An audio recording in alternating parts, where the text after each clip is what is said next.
everyone, welcome to Ratios Involving Three Quantities. I'm your instructor Aziza Ahmad and I will going to teach you that how you can solve problems which involve three quantities. So let's start it. Before moving towards a problem question, let me tell you a story which is related with our today's topic. For example, the ratio of money Asma has 11 and Zorain has 8. Amount का ratio given है कि अस्मा के पास 11 ratio given है 11 का और जोरैन के पास 8 का. Amount क्या है ये नहीं पता, जस्ट आपको रेशो गिवन है. Then the ratio of amount of money Zorain has to the amount of Wajiha is 6:7. हमें एक और रेशो भी गिवन है कि जो अमाउंट जोरैन के पास है अगर उसको कंपेयर करें वजीहा के अमाउंट से तो वो रेशो क्या है 6:7. तो हमसे पूछ रहे हैं कि इन तीनों की अमाउंट का रेशो क्या है. तीनों की यहाँ पे कितने बंदों की बात हो रही है, 3 बंदों की, अस्मा, जोरैन और Wajiha.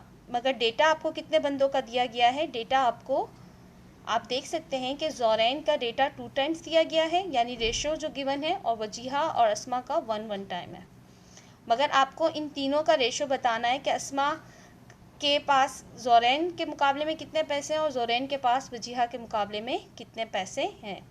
But as you know कि आपके पास डेटा ही जस्ट डेटा में जोरैन की 2 रेशोज़ गिवन है, तो आप कौन सा रेशो पिक करोगे उसको मैं बताती हूँ कैसे.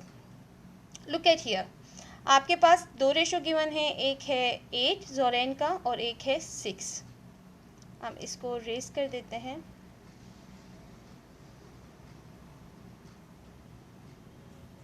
एक है 8 और एक है 6. तो जो 2 टाइम्स रेशो गिवन है एक ही पर्सन का, आप उसका ले लें एलसीएम. ये रहा एलसीएम. 2 4 8, 2 3 6, 2 2 4, 3 नहीं आता, एज इट इज़ नीचे आ जाएगा क्योंकि ये प्राइम नंबर है. 3 1 3. जितने फैक्टर्स थे उन सबको कर लें मल्टीप्लाई, आपके पास आंसर आ जाएगा 24. अब हम मूव करते हैं अपने नेक्स्ट स्टेप की तरफ. जब आपने एलसीएम ले लेना है उसके बाद आप एज इट इज़ उस एलसीएम को उन अमाउंट के नीचे पुट कर देंगे. जैसे आपने एलसीएम लिया था 8 का, आंसर क्या आया था 24, सेम लिखते हैं.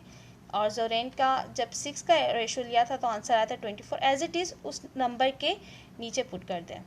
फिर आप एक एनालाइज करें और एनालिसिस करते हुए आप ये देखें कि अगर आप इस 8 नंबर को किससे मल्टीप्लाई करें तो 24 आएगा.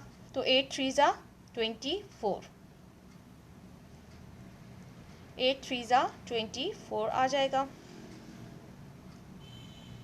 जब 8 3 24 आएगा तो आप इस 11 को भी सेम 3 से मल्टीप्लाई करें तो आंसर क्या आ जाएगा 33.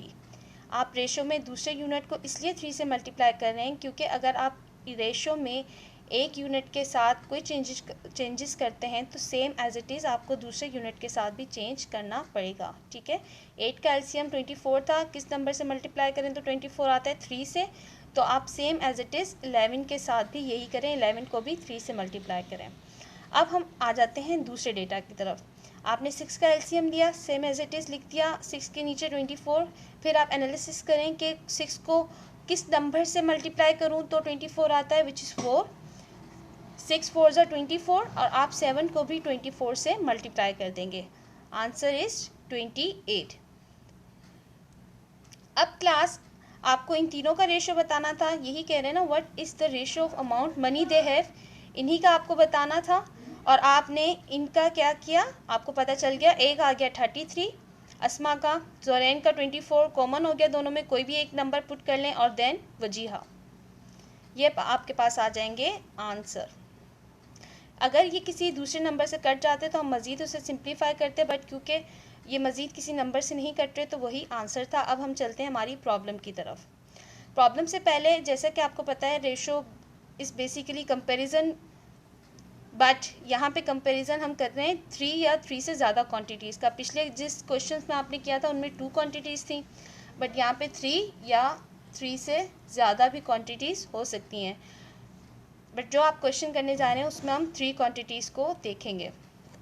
प्रैक्टिस नाउ 5 की तरफ आ जाते हैं। आपकी पेज नंबर 210 पर है। क्वेश्चन हमारे पास ये गिवन है, if x is to y equal 5:6 and y is to z equal 4:9. As you can see here, यहाँ पे y की वैल्यू जो है वो 2 टाइम गिवन है, यहाँ पे भी y गिवन है और यहाँ पे भी y गिवन है। ठीक है, तो आप क्या करेंगे, जो 2 टाइम आपके पास गिवन है उसका ले लेंगे LCM आपने। और पहले आपको मालूम क्या करना है, फर्स्ट पार्ट मालूम करना है। आपने फर्स्ट पार्ट की हेडिंग डाली, आपने x is to y, y is to z लिख दिया, इनके जो नंबर्स थे वो लिख दिए, जो 2 टाइम्स y गिवन था उसका ले लिया LCM विच इज़ 12। ओके, 12 आने के बाद आपने बिल्कुल एज इट इज़ जिस नंबर का LCM लिया है उसी यूनिट के नीचे आपने उसका LCM लिख दिया। आप एनालिसिस करें कि 6 को किस नंबर से मल्टीप्लाई किया तो 12 आया 2 से,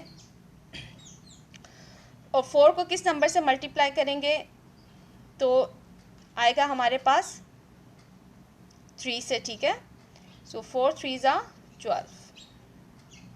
अब आप अगर इस 6 के साथ का जो यूनिट है x यानी 5 को भी 2 से ही मल्टीप्लाई करें, सेम एज इट इज़ यहाँ पे जो y के साथ z यूनिट है उसको भी 3 से मल्टीप्लाई करें। 5 2 ज़ा 10 एंड 9 3 ज़ा 27। अब आपके पास x is to y is to z की अमाउंट आ गई। देखें x की अमाउंट आ जाएगी 10, y की अमाउंट दोनों कॉमन है, सेम है 12 12, आप कोई भी एक लिख लें, और z की अमाउंट क्या है 27। अब पार्ट 2 में हमें क्या मालूम करना है, पार्ट 2 में हमें मालूम करना है x is to z। तो आपने जो पार्ट ए में डेटा को कवर किया है आप वहीं से अमाउंट ले लें, यानी अगेन आप क्वेश्चन की तरफ ना जाएं, इस क्वेश्चन की तरफ ना जाएं, जो आपने पार्ट ए में सॉल्व किया है उसी अमाउंट को ले लें। सो क्या वैल्यू है x की वैल्यू है 10 और z की क्या वैल्यू है 27। क्या मज़ीद ये किसी नंबर से सिंप्लीफाई हो सकता है? नहीं, तो यही आपका आ जाएगा आंसर।